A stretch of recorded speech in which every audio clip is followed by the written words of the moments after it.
VT Corner, everyone's favorite segment of the show. There was no game to recap for this, Sam. So we're going to talk a little bit about coaches, our favorite topic as of late, and one that a lot of people have interest in. So let's move on to Shane Beamer, because we are contractually obligated to talk about Shane Beamer every episode, it seems. Yes, we are. Yes. And the reason why is because there was an article written, and we'll get to that in a second. Let's start with what happened on the field.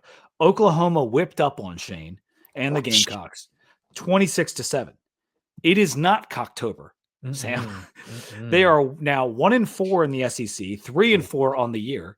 Those two other wins were against us, who we know sucks, and South Carolina State, right? So it hasn't gone well down there. Only 224 yards of offense for Sellers and company. Shane was asked about the offense after the game. He kind of snapped back and said, well, I just made a change on offense. Like they fired their offensive line coach this past week. So he was a little testy, and it was after the game. And the guy who actually asked the question did a segment on the radio about it today. Is just like, I wish I had been able to get the whole question out, because he wanted to ask about the play calling specifically in terms of making changes. Yeah. What is firing your offensive line coach mid-season supposed to do for your team? Like, how does that change? I mean, listen, as someone who loves to complain about when my team stinks, like, doesn't part of you wish we had made a change at offensive line coach at some point last season? I mean, I would in February, not in October or Cocktober. Yeah. Okay. And that's fair. So, but Shane's trying, right? He makes the change. Yeah. He's trying to trigger something or whatever. The loss and the ugly offense led Brad Crawford of 247 to write an article about Shane Beamer's Virginia Tech decision. I use my finger quotes if you guys weren't watching. And essentially, the article pointed to the fact that the Shane era is running its course in Columbia, and that does seem obvious. And there was some sourced reporting that Beamer to Virginia Tech has legitimacy. And let me pull up the section from the thing. And this is what I was struggling to find. Multiple sources told CBS Sports this week that Beamer to Virginia Tech is more than speculation. It has legitimacy and would strengthen if South Carolina's downturn continued this season. Multiple members of Virginia Tech search committee are, quote unquote, pushing for Beamer, one source said.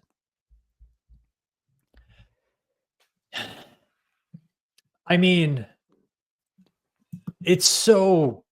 I texted you today, and I was like, the narrative is so easy, and it's like it's a juicy steak of a narrative. It is. And they also make sure to say, and when I say they, I mean Brad Crawford, he makes sure to say that Shane had won more than any other South Carolina coach in their history through the first 4 years. And so as this article is kind of going on, there's one more thing I'll share. And it just says, they talked about the NDAs. And then right under that, they said, does that mean behind the scenes, a deal is already in the works? Not necessarily, but it's possible when searches go relatively silent. This is also the reason that people thought James Franklin was going to announce that he's coming to Virginia Tech on game day, which was equally ludicrous. That was, yeah. And then this is the final quote. The committee members are made up of people who like Shane and have long-standing ties to the program, including the rector, John Rakovich, one source told CBS Sports on Saturday. So as I'm digesting this article, and I asked you to read it as well so we could talk about it. Yeah.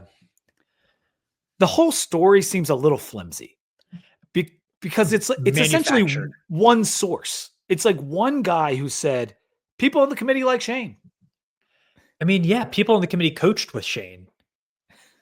Or played for Shane. Or played while Shane was there. I don't know. I guess Eddie doesn't even line up there.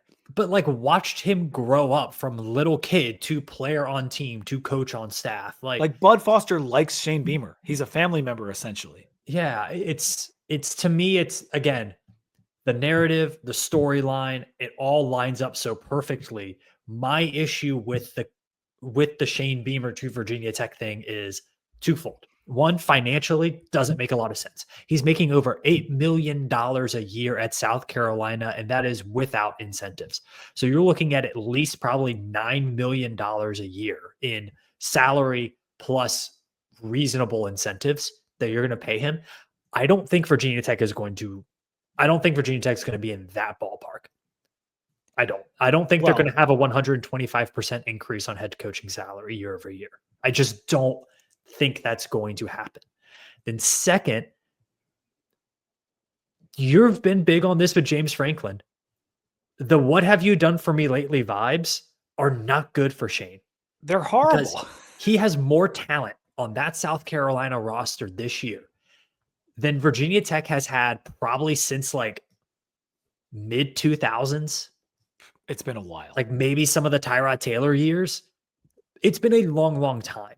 And if he can't win at a high level with that team and he's struggling to even score points and he's having, issues with keeping the staff together and he's made multiple bad offensive hires, how is he going to win with much, much less talent at Virginia Tech? Because even when the years where South Carolina was just not good, they still had more blue chip guys than Virginia Tech ever had. What I found frustrating about the whole concept of the article was that Shane is choosing between the two schools. Like Yeah, that's I how don't it get was. that. Like it's what it sounded like to me is that South Carolina is saying, we've got a coach we don't want anymore. We need to pawn him off on a desperate team who might want him ASAP. Like that's what this article comes off as. Is like, we got to get rid of this guy because we don't want him. And he just received an extension in January. Make South Carolina lay in this bed. I mean, they don't want him. He's going to keep losing this year. They have 3 extremely tough games left, and they got Clemson at the end of the year, which they might win. But don't bail South Carolina out. They don't deserve it, nor do we deserve it. Like, Yeah. you have to pay Shane. If we want to hire Shane, you kind of already said this, but it's $5 million on top of the salary to buy him out of South Carolina. Now, maybe there would be a negotiation that would get eliminated, which I'm sure South Carolina would be ecstatic to eliminate. But the $5 million is on top of the potential salary costs. It just comes off like a story that's written by Shane's agent to keep his name from getting drugged too hard over the shitty season they're having, or it's a story run by the school to keep the conversation going so they can get out of the contract. Yeah, I don't, again, like it doesn't make sense financially for either party, really. Like for Shane, by either party, I mean Shane Beamer and Virginia Tech, Mm-hmm. because Shane's not going to take a pay cut and go to a worse job at a job that he I think, truthfully loves that job.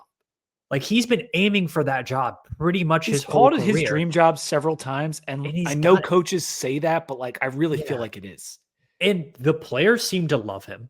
The fans kind of seem to love him too. I know they don't like him very much the last few weeks, but it just, dude, well, like if you go over your top list, I tweeted it out and maybe it was a little harsh, but if his name's Joe Smith, he's not in the conversation. I think it's valid, dude. If he had a regular name, wasn't related to Beamer, he's not even a thought. He's not a thought. Now, what I will say is, and this is maybe a more conversation when we get closer to decision day towards the end of November, early December, whenever it is. You know, Virginia Tech is going to have to make a decision, I think, between do we want to take an X's and O's guy for the field, or do we go for a guy who might drum up some more financial energy around Virginia Tech and donations and guy that boosters will get behind and can maybe put us more in the spotlight as a program? Because Shane Beamer, regardless of who his dad is a national brand name personality and coach. And if you bring a guy like that to your program, Virginia Tech will be talked about a whole lot more than they will be if they hire Ryan Silverfield from Memphis. Even if we think Ryan Silverfield might be a better coach on the field, the bump that Shane gives you in popularity, in money, and in recruiting is going to be really, really hard to turn down for a G5 coach. And to that, I would say,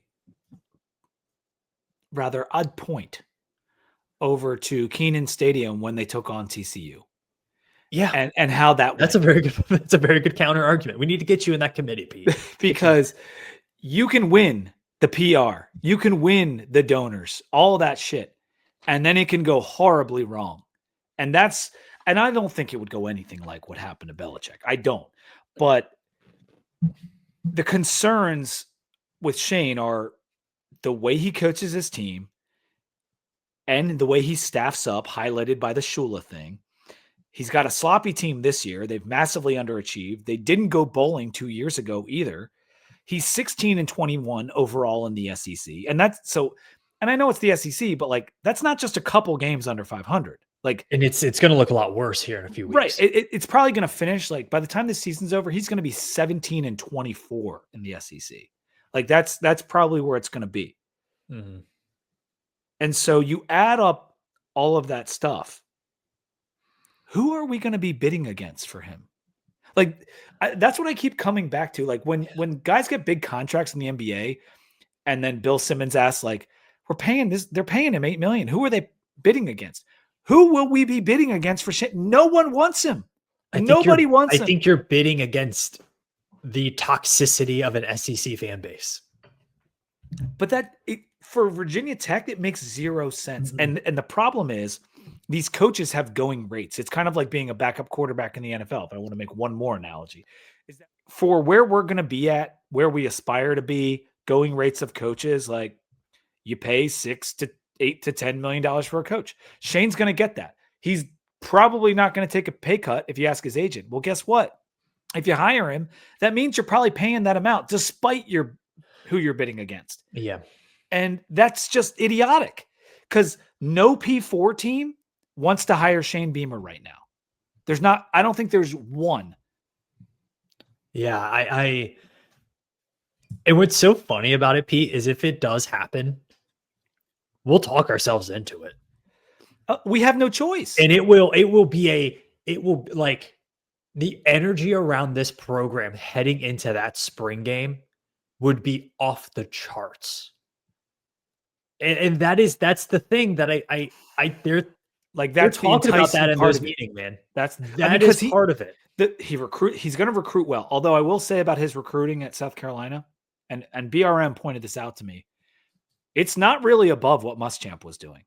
It's not. No. If you go back class by class, it's not far above that, if at all. Location goes a long way for them. Being able to be in between Charlotte Metro and Atlanta Metro. Also, SEC checks make a lot. It has historically helped them out a lot. Yeah. So that's the thing. Everyone's like, he's a recruiter, and that's even a line I would go to. That's not even really that true. Over what they've done since Spurrier came in, they've been recruiting really well. We also just brought in a recruiter, and how'd that go? It worked okay, and then it didn't work. Yeah. And that's the thing is like he can get the donors. He can get some nice recruits when he first gets here. If you don't win, it will not continue, and then you got to fire Frank Beamer's son. And that sucks. That sucks. I don't want to have to be put in that position. I don't think they would do that. That's the worst part, Sam. I don't think they would do that. So, and just to harp back on this one point, because I don't want to act like I'm speaking hyperbolically. Do you think there's a market for Shane Beamer in the power conferences? Potentially. I think there is a market for what we've talked about, which is exciting about Shane Beamer.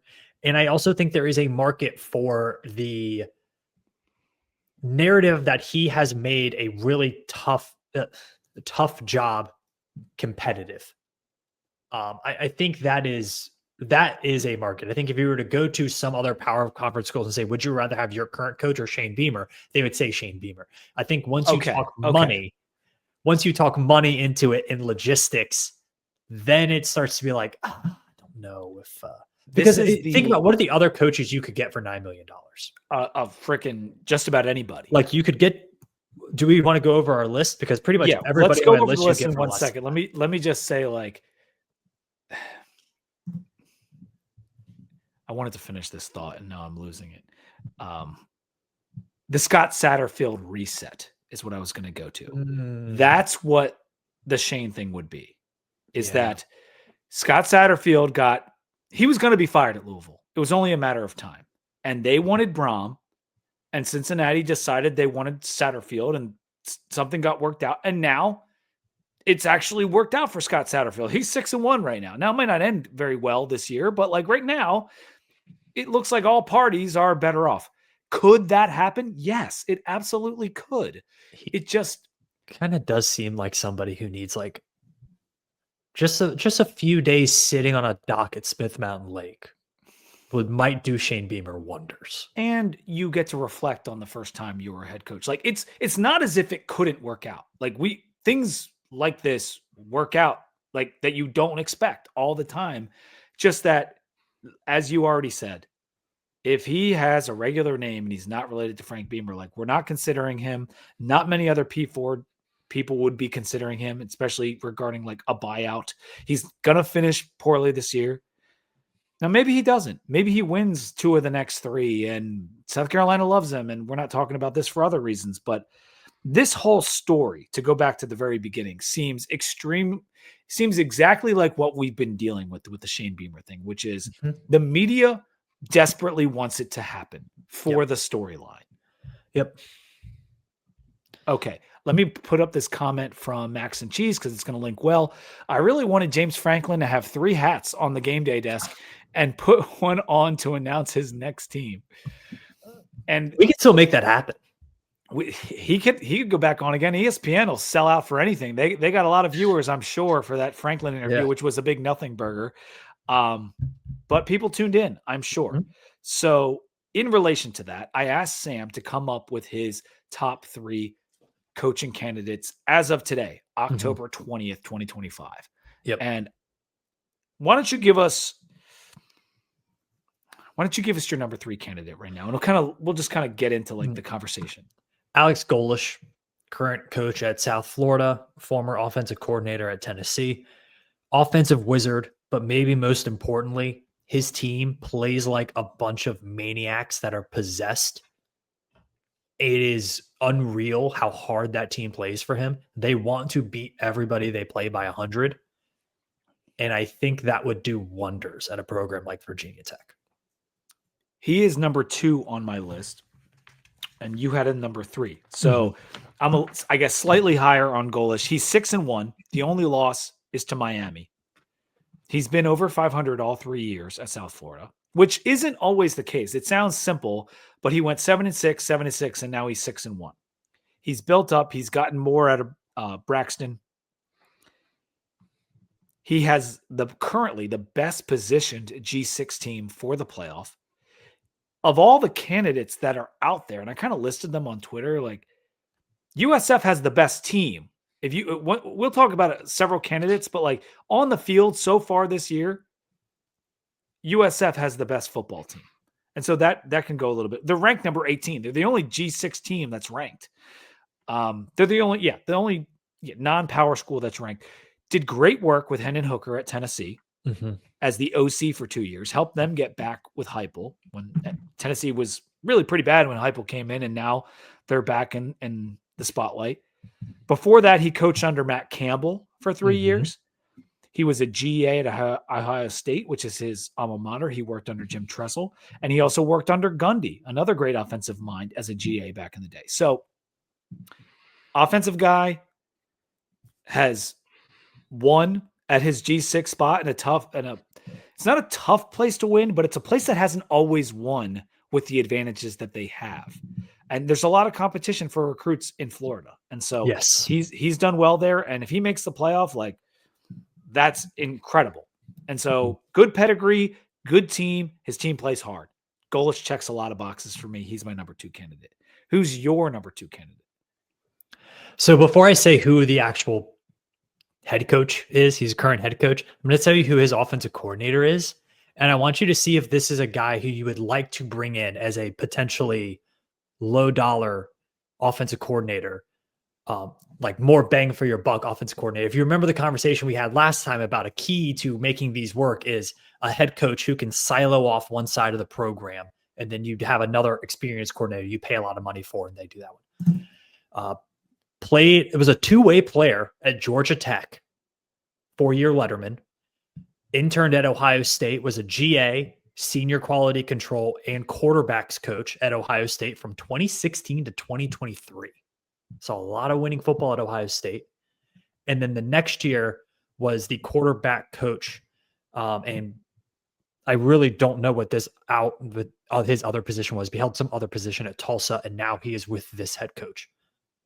Does that sound like somebody you want to get? 33 years old, played power conference football, ton of experience at Ohio State, quarterback guy. Sound pretty good? Yeah, I mean, That is Corey Dennis, the offensive coordinator at UNLV, who is now under Dan Mullen. Obviously, you want Dennis under Mullen at Virginia Tech as your number 2 pick. I think that's a really good package deal. Yeah. And Mullen's a great offensive mind in his own right. That is 9. I mean, how many years was Mullen in the SEC? He was at Mississippi State. I want to say 9 years. I want to say 9 years. That's 18 combined Big Ten SEC coaching experience years. Yeah, 9 seasons at Mississippi State. 5 times he had 8+ wins in the hardest division in football at the time. So he was in the SEC for like 14 years because then he went to Florida. Yes. So you're looking at over 20 years of SEC/Ohio State coaching experience in those 2 guys alone. Not bad. I take that. That's about 20 more years than our other coordinators have had. So yeah, I think, look, Dan Mullen is such a proven winner. Now, asterisks, his teams don't really play defense. I think you would have to pay big bucks, like $2 million plus for a defensive coordinator if you bring in Dan Mullen. But Dan Mullen wins football games. And ultimately, that's what we're trying to do. I also think that the GM hire is critical with Mullen because he's not the dogged recruiter that some of the other guys are. And there was a comment that we'll get to in a minute after we go through some of these guys. My number 3, because I haven't said it yet, is Sumrall. He's at Tulane, 6-1. The losses to Ole Miss. Yeah, they got blown out, but Ole Miss is very, very good. He's at a G6. They did beat Duke, and they smoked them, even though Duke stole their quarterback. Sumrall got his team fired up. He brought in Retzlaff late in the cycle. They go out, they beat Duke. He's 24. I'm sorry. He's 9-5 last year at Tulane, 6-1 this year. He did lose in the title game to Army, and they had a really hard time with Army this past weekend, which was predictable, but they won the game. He was 23-4 in 2 seasons at Troy prior to Tulane. So here's the thing with Sumrall. He inherited a nice program from Willie Fritz. You know, Willie Fritz got Tulane to where they are. Like, they won the Sugar Bowl. They were really good. And he comes in and he maintains it. They go 9-5, obviously losing the title game, and now they're back again and have a chance at the playoff. But what he did at Troy was equally impressive. I mean, he was really, really good at Troy. In those 2 seasons, he was 12-2 and then 11-2 or something like that. Yeah, 12-2 and then 11-2. He finished 19th in the AP poll his first year at Troy. Like, Troy doesn't finish ranked. Like that, like that's insane. It's kind of crazy. Like, he's done it without being a offensive and or defensive mastermind. He's kind of just done it by making his guys want to run through a brick wall. Yes. And he did a really good job replenishing talent at Tulane because they lost so much and they've continued to lose a lot in the offseason. But then he goes and like brings in more guys just to backfill. It's really impressive. And he also beat Northwestern this year. Northwestern's 5-2. We'll get to Northwestern. So like that's another one that didn't seem like a good win at the time, but like they beat Northwestern, they beat Duke, the 2 nerd schools. Those are decent teams.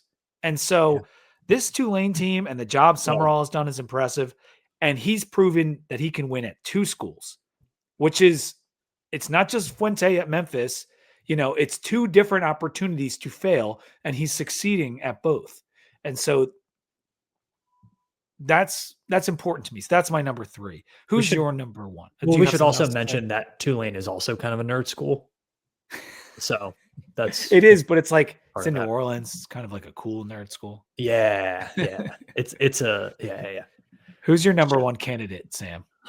You're gonna get angry.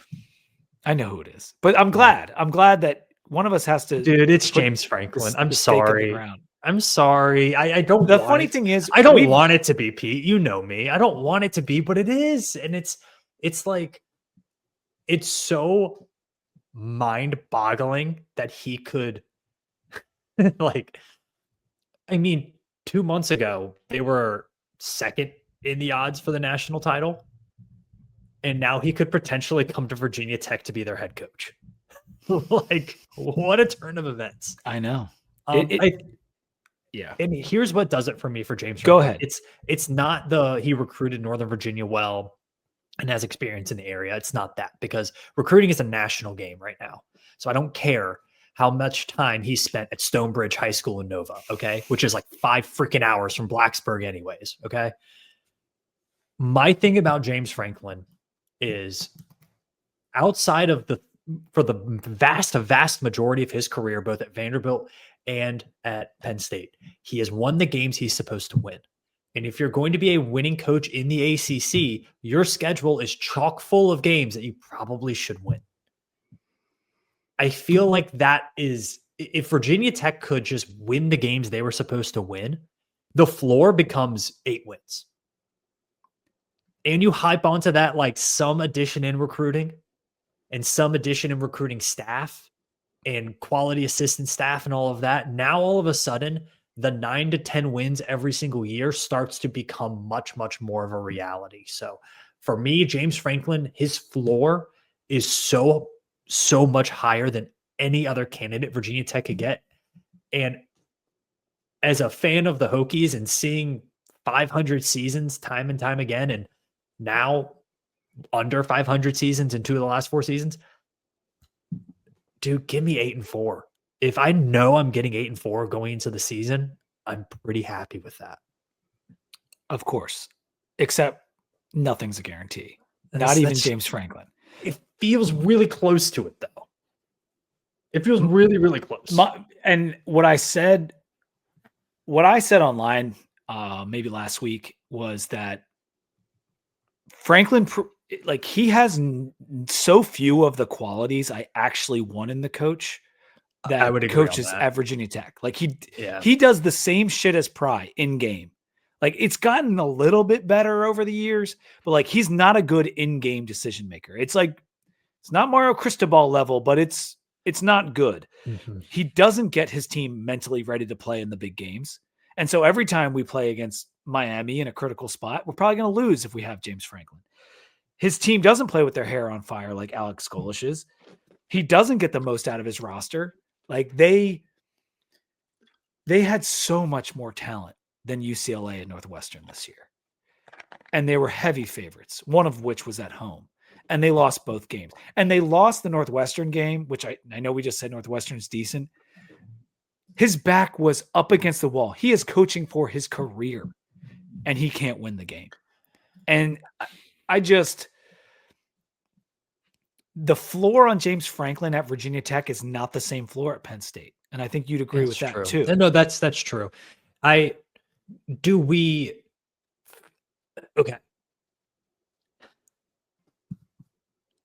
Is it possible that the opportunity to get a guy like James Franklin in as your head coach trumps the like if they were to have a whiteboard in those meetings, right? And yours lists like, here's what we want. We want X, Y, and Z. And like, these are characteristics. But then somebody comes in with James Franklin. As a decision maker, I would feel kind of stupid paying the same amount of money for Dan Mullen and outbidding people for Dan Mullen as I could get for James Franklin or for Shane Beamer. Like, I would feel kind of dumb. Yeah. And I understand that from, well, yeah, it's James Franklin, but we're literally just going back to like, this was his record. His name's James Franklin. He has all this credibility on the sport, but like, that doesn't necessarily mean anything. Like, I know it should mean something, but like, we talk about a floor. He had just had the lowest floor Penn State's ever seen 3 days ago. You know, like, I think he would recruit his butt off. That's a huge pro. the funding, the donors, that would be big. He'd be good with all that. Like when he went on game day, most people are like, that guy says he's going to win a national championship. Guess what? He was 1-10 against Ohio State. He's not winning a national championship. When he went to the playoff, he beat the teams he was supposed to beat. You're right, Sam. Guess what? Then he had a team he wasn't supposed to beat and he lost. And that's what happens every time. No, it is the vibe thing is like the fact that it went so south so quickly is a red flag. It's a huge red flag. I will They also were ready to say, get rid of him. Before this season, he had not lost to a team that was ranked outside of the top 12 since October 23rd of 2021. And it was in 9 overtimes. That was the 9 OT game against Illinois. It was the last time they lost to a team not ranked in the top 12. It is like, I get it. You're so right though, because it's like both sides of the argument can be so damn true. And I don't know how you really weight one more than the other, because if you actually want to win ACC and potentially compete at the highest level of college football at Virginia Tech, you're going to eventually have to win some of those games. I also want to say, like, I'm giving Sam some crap because I have to fight this side of it. But what I've long said is that he's not my top candidate. And initially, like maybe 2 weeks ago, I was like, you can't hire him right now. He needs time off, which I still think he probably does. However, there comes a point on any candidate list where like you have to slot him in there. You do. Yeah. And, I mean, for me, Sam, it's probably 4. Yeah. I had John. I had my top 3 and then my next 3. Like John Summerall was my 4. Okay. I mean, John Summerall was my 4 because I think the amount of money Virginia Tech will have to outbid other teams for John Summerall is beyond what he's worth. Ryan Silverfield was 5, and then I had Shane at 6. Silverfield took a little bit of a hit this week. He did. But he can earn it. I mean, if he beats USF, it changes. I need John Rakovich just sitting 50-yard line in the Liberty Bowl this weekend. I need him like still with a few barbecue sauce stains on his nice white dress shirt, just saying, which one of you wants to come coach for Virginia Tech? Hubbard says, Pete, would you prefer Shane Beamer over James Franklin? I would not. So let's play this game. I would James. I would want Franklin before Shane Beamer. For $8 million, James Franklin or Shane Beamer, you're going Franklin. For $8 million for James Franklin or $6 million for Alex Golish. I'm going Golish. Okay. James Franklin, $8 million. John Summerall, $8 million. I'm going Summerall. Wow. Okay. I like Summerall as an option better than I like Franklin. He's a guy on the upswing. He's got everything in front of him. His mentality is totally different than James Franklin's mentality. Okay, so let's get weird. Let's say we have to outbid Florida State. No, we don't have to outbid Florida State. Who do we have to outbid from Mullen? Arkansas. Oklahoma State. And then potentially the remnants, right? Yeah, whoever else comes open. Yeah. I mean, if you had to pay more for Dan Mullen than James Franklin, would you take Dan Mullen? Yes, I would, because Mullen is my number 1 candidate. So that's my number 1. He had a winning record all but 2 years at Mississippi State, a historically terrible football school in the toughest division in the SEC. Done that a couple times now, but he won 9 games. He won 10 games in 2014. Only the 3rd time it happened in their history. He won 9 games 2 more times, 8 games 2 more times. So that's of the 9 season, 5 were 8+ win seasons. So you're talking about a floor of 8 wins. I feel like Mullen gets you pretty damn close. Now, if you want to say that's too long ago, like even though it was the toughest division in college football and whatever, then he went to Florida, finished in the top 15 3 times in 4 years. Okay, he has Florida athletes, but he's playing in the SEC, finishing in the top 15. And prior to that, he built up a program from nothing. Yeah. And now he's at UNLV taking Anthony Calandria to a 6-0 record before, losing to Boise State, who's always one of the best G6 teams. Does it worry you that his defense is utterly atrocious? Not really, because defense is more of a reflection of what recruits you have in the building. This is his first season. Like year one, he has no business being undefeated at UNLV through 6 games. Absolutely none. And so I don't care that his defense is bad. Like if he has more years, the defense won't look like this. And if he came to Virginia Tech, he's getting himself, like you said, a good defensive coordinator. He's finding a GM to help him with the recruiting and help him with the players. And so, like, I just think you don't have to compete with Florida First Services. So that's a huge plus. Yeah. He has a more robust assistant network in terms of staffing up than any of these other guys outside of maybe James. And James is staffing up like, yeah, he finds the DCs, but he keeps having to replace them. And that's because of success.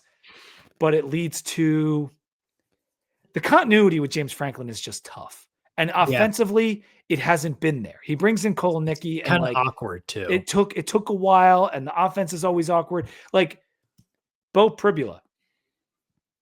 Is he better than Drew Aller? Probably, maybe. But and people are like, well, James Franklin chose wrong. No, maybe Drew Aller isn't as good because he's under James. Maybe, choosing Clifford over Will Levis wasn't the issue. The issue is that Clifford stayed under James Franklin. He's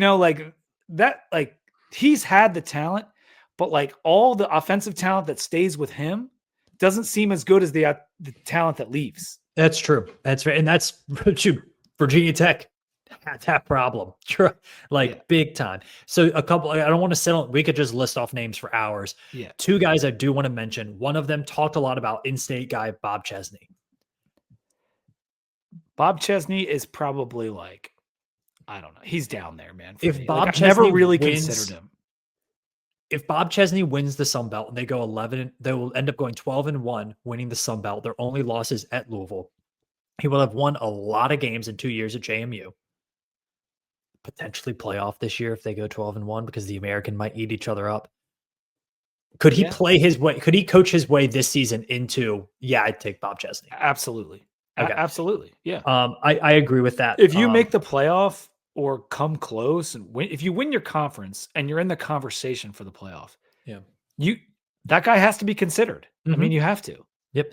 And then the other guy, which is a little bit out of left field, but I heard some rumbling. It's on the TL about would we take this guy? PJ Fleck, Buzz Williams on grass. Would you entertain if Virginia Tech could pry, which I don't think it's more of a personality question because I don't think it could actually happen. But would you take a guy like that? PJ Fleck is one of those, like, if we're taking PJ Fleck, one, it could work. It could. But it probably means we missed on like a more serious swing. I'd agree. I looked up PJ Fleck's salary. We're not taking him away from Minnesota. What does he make? I think he makes 8. I mean, all these guys make freaking. He's so perfect for that program, though. Like he just like identity, branding, winning. They've got it right now with PJ Fleck. I don't think he's leaving. But it's a question. Like if Virginia Tech were to go poach somebody, I think it would have to be getting somebody from a horizontal move. And I do believe in 2025, Minnesota to Virginia Tech is a horizontal move. But I just thought I'd bring it up because I heard it. And I understand like the comparisons between Mullen and Franklin. People have brought that up. Like, well, they both had failures and they both had a lot of success. Like, why would you like Mullen more?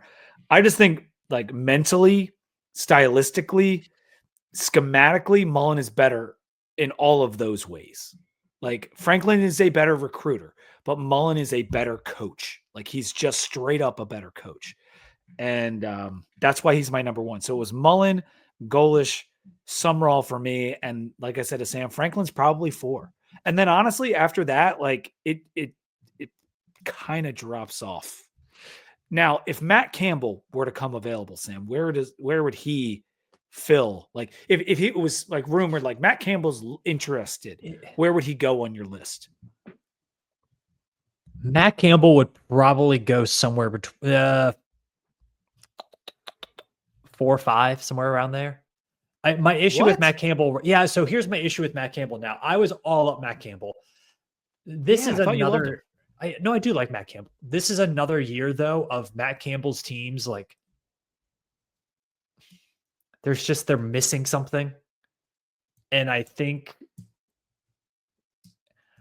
don't think it would be somebody who elevates your program. Again, that's a horizontal move, and you're just hoping that all the pieces fall into place. And in modern college football, where your roster is changing every single year, a guy like Campbell feels like he needs a lot of continuity year over year. I don't think he's going to get that anywhere. And you're seeing it this year where they have zero depth on that team. Like, their starting 22 is really good. Their next 22 is not good at all. I worry about that. Yeah. No, and it's a valid good coach. I mean, good coach though. But if you want your floor to be like 8 wins every single year, I don't think Matt Campbell is that. Because he has lost some bad seasons at Iowa State. Not many, but he has got a couple. I think he would move-esque. I think he would move to number 1 because similar to what Mullen did at Mississippi State, I think Campbell does a lot more with less. I mean, Iowa State is inarguably like the worst recruiting grounds in the country, and he's had their best season in history just last year. He's had some other years where they came in and did really well, exceeded expectations. He's a great developmental coach, which I think something Virginia Tech desperately needs. So I think Campbell would move to number 1 for me. This question from Dave the Barber: how many conference championships and playoff appearances does Mullen been to? Well, for one thing, Mullen hasn't coached in the time there's been a 12-team playoff. So let's just take James Franklin's playoff appearance off the board, since, he didn't compete there. And James Franklin had the easiest path in last year's playoff. James Franklin has 1 conference championship in 11 seasons at Penn State. Like, it's not like he was winning the conference. He can't beat Ohio State. He can't beat Michigan. So, like, we're also not trying to win the Big Ten or the SEC. No, I mean, like, we're trying to beat Georgia Tech and NC State. But at the same time, whoever we hire, Sam, and people are like, we can't beat Wake or ODU. Like, why wouldn't you want Franklin? Because if we're going to be funded and in a top 20 level, which the numbers that we're getting suggest that, well, then the goal shouldn't just be to beat Wake. It should be to win the ACC every couple of years. That should be the goal. So can you trust James Franklin in a championship game? Can he get to a championship game? Like, that's the kind of shit that I'm talking about. Like, we are supposed to be aspiring to what Virginia Tech was from 95 to 2011. That's what we should be aspiring to with this hire. If we're paying someone $8, $9, $10 million, that's the aspiration. We're not just trying to win 7 games a year. We're trying to win championships. We're trying to get to the title game. Guys who are on the rise and motivate their team properly are guys I want. Ball coaches, schematic ball coaches, someone who can develop, someone who gets their team to play hard every game, not choke every time there's a tough moment. That's what I want. It is going to be very, very interesting to see not only who Tech wins with, but how much they pony up for him, because boy, oh boy, the market's kind of wild right now. Yeah, I mean, there were some questions in our chat from Don Hubbard. 6 million to Silverfield or 7 million Stoops. For one, the Stoops thing is just if Mark Stoops is the coach at Virginia Tech, I will. You're done. Done. I will go back. I will find a graduate program to do another graduate degree so I can get a degree from somewhere not named Virginia Tech. How about that? Bob Chesney, 6 million, or Silverfield, 7 million. Ask me again in 7 million. Well, ask me again in 4 weeks, because does Bob Chesney go to the playoff? Does Silverfield? 6 million for Bob Chesney is a little wild. But again, Sam, we're getting to the point where it's like, I know. What's the going rate? You know, these coaches are making obscene amounts of money regardless of their Well, qualifications. I think that is I think whoever Virginia Tech hires needs to be on like a 2 or 3 year, like a 3-year contract max. We're losing to ODU. We're all well aware. We're all well I'm aware. so freaking well aware that Virginia Tech lost to ODU this year. I'm honestly good with anyone besides Shane Beamer. You know, that's kind of true. Do you think though, like here's the thing, Pete, because I've known you for a while now, and you've known me for a while now, and we know how this thing goes. You are going to you can be as pissed as you want now about Shane Beamer. I will be right there with you. That second weekend in April, we're going to be in. We're going to be at the spring game. We're going to be pretty gonna hyped. be there. And it's going to be Beamer Bow, baby. It's going to be Beamer Bow with like a bunch of R's at the end. It's going to be it's going to be on like Donkey Kong. The prodigal son has returned. There was one more question before we finish out here with with a lot of other stuff that we have, but VT Corner's fun to extend. This one. Save this for VT Corner. What do you think of the athletic structure will look like? Coach, GM, who reports to who? We don't know what it is now. That's we don't know who's in charge in the athletic department. So I kind of I've actually thought about this. I mean, we're all thinking about it. What do you think? And then, so I'll try to. It'll look something like this. If you're watching on YouTube, you can see it's a big circle. And you have the AD, the head coach, and the GM. And it's just one big circle. Yeah. That's what it looks like right now. And it's very like Jack Sparrow, like, what's your plan? I don't have a plan kind of feeling. And we're kind of in uncharted waters to play on that. In terms of what's the go-to structure in the NFL?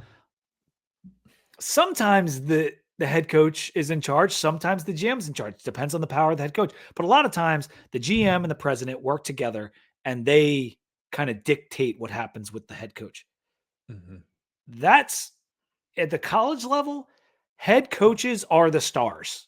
They are the big money makers. They are the ones that not only coach the team, but like they pick a lot of players. They have to recruit the players. And so it's a different dynamic. There's no recruiting in pro football. In the NFL too, you do have the dynamic of your owner being a multi-billionaire.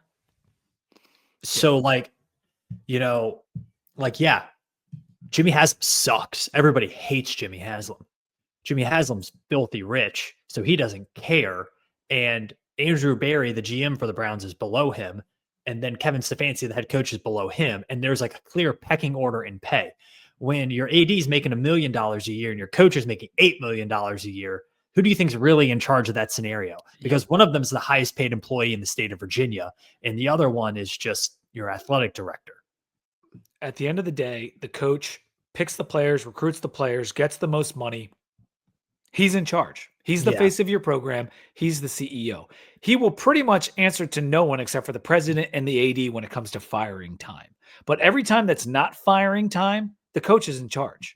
And I think that's what we need to prepare ourselves for, the GM to be much more of a roster management, money management position. He's the one cutting checks.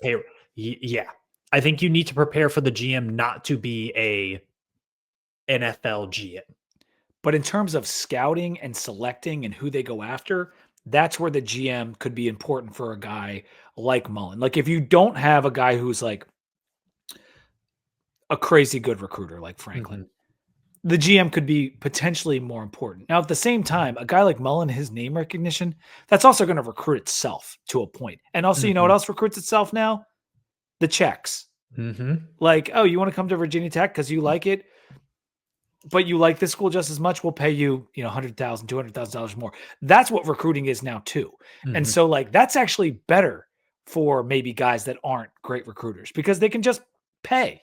You know, they can just say, okay, we'll pay you a little bit more because our evaluation on you is better than so and so's. Agreed. I don't know. Man, that was a lot on coaching for something that we had no game to talk about, but good VT corner, Sam. We will talk more about everything regarding Virginia Tech, including Cal, tomorrow night and get that out to you ASAP. Thank you guys for all the comments in the chat. Yep. I see a comment from Dave the Barber about Mike McDaniel from Miami. We can't address that at this time. It's not that it's has no merit, Don. It's just, or Dave, it just it's too many layers for us to get into at this time. But thank you guys for the comments. We really, really do appreciate it.